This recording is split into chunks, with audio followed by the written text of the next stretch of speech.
Movie start होती है तो हम कुछ कॉलेज स्टूडेंट्स को देखते हैं जो अपने ट्रिप पर न्यूयॉर्क से पेरिस जा रहे हैं। सब लोग उस ट्रिप के लिए काफी एक्साइटेड थे, लेकिन एक लड़का जिसका नाम एलेक्स होता है उसे कुछ अजीब लगता है क्योंकि वो बहुत ज्यादा अलर्ट होता है। वो अपने आसपास देखता है तो उसे ये फील होता है कि वहाँ पर हर चीज उसे कुछ न कुछ कहना चाह रही है। जैसे कि काउंटर पर बैठी हुई लेडी उसे कहती है कि उसका डिपार्चर टाइम उसकी डेट ऑफ बर्थ है, यानी 25 सितंबर, और डिपार्चर टाइम था 9:25। एयरपोर्ट पर एक सॉन्ग भी चल रहा था और जिस सिंगर का वो सॉन्ग था वो भी प्लेन एक्सप्लोड होने की वजह से मरा था। एलेक्स को इस तरह के और भी बहुत क्लू मिल रहे थे, लेकिन वो फिर भी प्लेन में चढ़ जाता। अभी वो अपनी सीट पर बैठता ही है कि तभी वहाँ पर दो लड़कियाँ सीट एक्सचेंज करने के लिए आ जाती। तब एलेक्स अपनी सीट से उठकर अपने फ्रेंड टॉड के पास चला जाता है। उस सीट पर बैठते ही वो देखता है कि उसके सामने वाली सीट की लॉक पिन टूटी हुई है। एलेक्स को देखकर ऐसा लग रहा था कि कुछ ठीक नहीं है, क्योंकि वो काफी घबराया हुआ था। वो प्लेन से उतरना चाह रहा था, लेकिन अब इसका कोई फायदा नहीं था क्योंकि प्लेन टेक ऑफ कर रहा था। प्लेन टेक ऑफ कर चुका था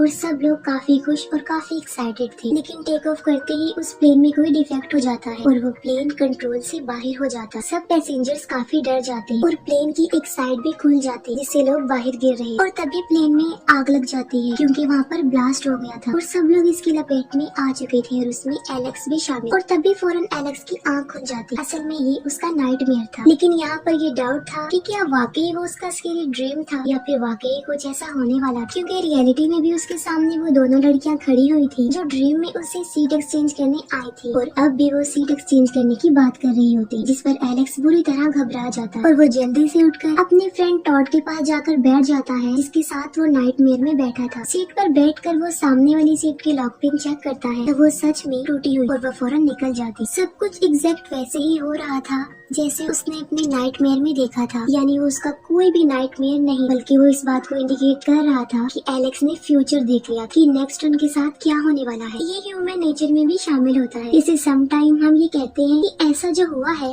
हमने पहले देखा हुआ था। एलेक्स जो कि काफी घबराया हुआ था, उसे कुछ भी समझ नहीं आ रही थी कि अब क्या किया जाए। वो चिल्लाते हुए कहता है कि ये प्लेन एक्सप्लोड होने वाला है। उसकी बात सुनकर बाकी पैसेंजर्स भी काफी डर जाते हैं और उसका क्लास फेलो कार्टर उससे लड़ने लगता, जिससे उन दोनों को प्लेन से उतार दिया जाता और उसके साथ उनकी बाकी क्लास फेलोज और फ्रेंड्स भी उतर जाते हैं। एलेक्स उन सबको बताता है कि उसने प्लेन को एक्सप्लोड होते हुए देखा था, जो कि बिल्कुल रियल था। उसकी बातें सुनकर कार्टर फिर से उससे लड़ने लगता है और उन दोनों में हाथापाई हो जाती। प्लेन भी टेक ऑफ कर चुका था, लेकिन अब जो होने वाला था वो अनबिलीवेबल, क्योंकि यहाँ पर एलेक्स की बात सच हो जाती है। प्लेन टेक ऑफ करते ही क्रैश हो जाता है और बहुत बड़ा ब्लास्ट होता है। तब वो सब लोग एलेक्स को काफी हैरानगी वाली निगाहों से देख रहे और अब उन्हें एलेक्स से डर भी लगने लगा था। एलेक्स के फ्रेंड टॉड का भाई भी उसी प्लेन में था। अब क्योंकि वो सब लोग सर्वाइवर थे तो दो डिटेक्टिव्स उनसे पूछताछ करने के लिए वहाँ पर आते, लेकिन उन्हें एलेक्स पर ही शक था क्योंकि प्लेन टेक ऑफ करने से पहले एलेक्स ने इस बात की प्रेडिक्शन दे दी थी कि वो ब्लास्ट हो जाए और ऐसा ही हुआ था। लेकिन वो डिटेक्टिव्स उसे अरेस्ट नहीं कर सकते थे क्योंकि उन लोगों के पास उसके खिलाफ कोई सबूत नहीं।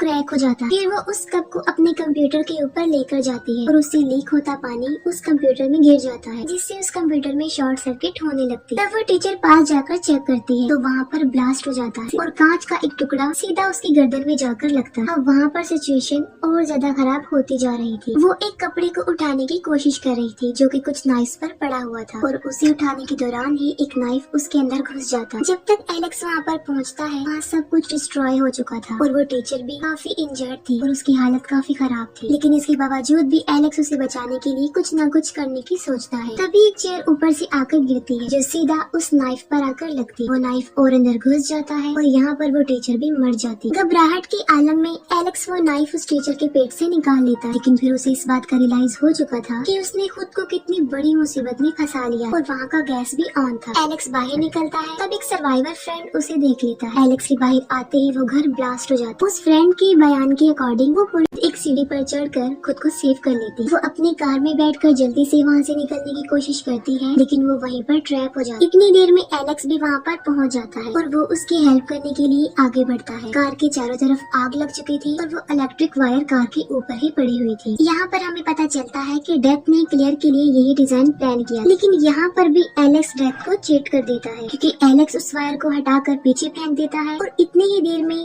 क्लियर भी उस कार से उतर जाती है और कार में एक बहुत बड़ा ब्लास्ट हो जाता है। वहाँ पर एलेक्स को देखकर ऐसा लग रहा था कि वो इस ब्लास्ट में नहीं बच पाया। इसके बाद हम 6 महीने बाद का सीन देखते हैं, जहाँ पर हम देखते हैं कि क्लियर और कार्टर पेरिस घूमने जा रहे थे, लेकिन यहाँ पर उनके साथ एलेक्स भी होता, यानी वो बच चुका। उन तीनों ने अपनी लाइफ को चीट कर दिया था और अब वो लोग आराम से अपनी जिंदगी जी रहे थे। एलेक्स को अभी भी लग रहा था कि डेथ का ये सिलसिला बंद नहीं हुआ, क्योंकि क्लियर और कार्टर की दफा तो उसने अपनी दखल अंदाजी करके उन्हें बचा लिया, लेकिन उसकी मर्तबा किसी ने भी दखल अंदाजी नहीं की और उसे लग रहा था कि उसकी बारी अभी तक नहीं आई और वो बिल्कुल ठीक सोच रहा था। तभी अचानक से वहाँ पर एक आदमी वही सॉन्ग गाने लगता है जो उस दिन एयरपोर्ट पर भी लगा हुआ था। एलेक्स को कुछ भी ठीक नहीं लग रहा था और वो वहाँ से जाने लगता है। तभी क्लियर देखती है कि वहाँ से एक बस आ रही है और वो एलेक्स को आवाज लगाती है और वो उस बस एक्सीडेंट से बच जाता है, लेकिन वो बस एक खंभे से टकरा जाती है और एक साइन बोर्ड टूट जाता है और नीचे आने लगता है और वो साइन बोर्ड एलेक्स की तरफ ही बढ़ रहा था। तभी कार्टर जल्दी से आकर उसे बचा लेता, यानी एलेक्स के लिए डेथ ने यही डिजाइन प्लान किया हुआ था जिसे उन लोगों ने स्किप कर दिया था, यानी अब वो नेक्स्ट पर्सन को ले जाए और नेक्स्ट था कार्टर। लेकिन यहाँ पर वो साइन बोर्ड कार्टर की तरफ आते हुए दिखाई देता है, लेकिन हमें यहाँ पर ये पता नहीं होता कि कार्टर मर गया है या जिंदा बचा है। ये हम इसके नेक्स्ट पार्ट में देखेंगे और ये पार्ट यहीं पर एंड हो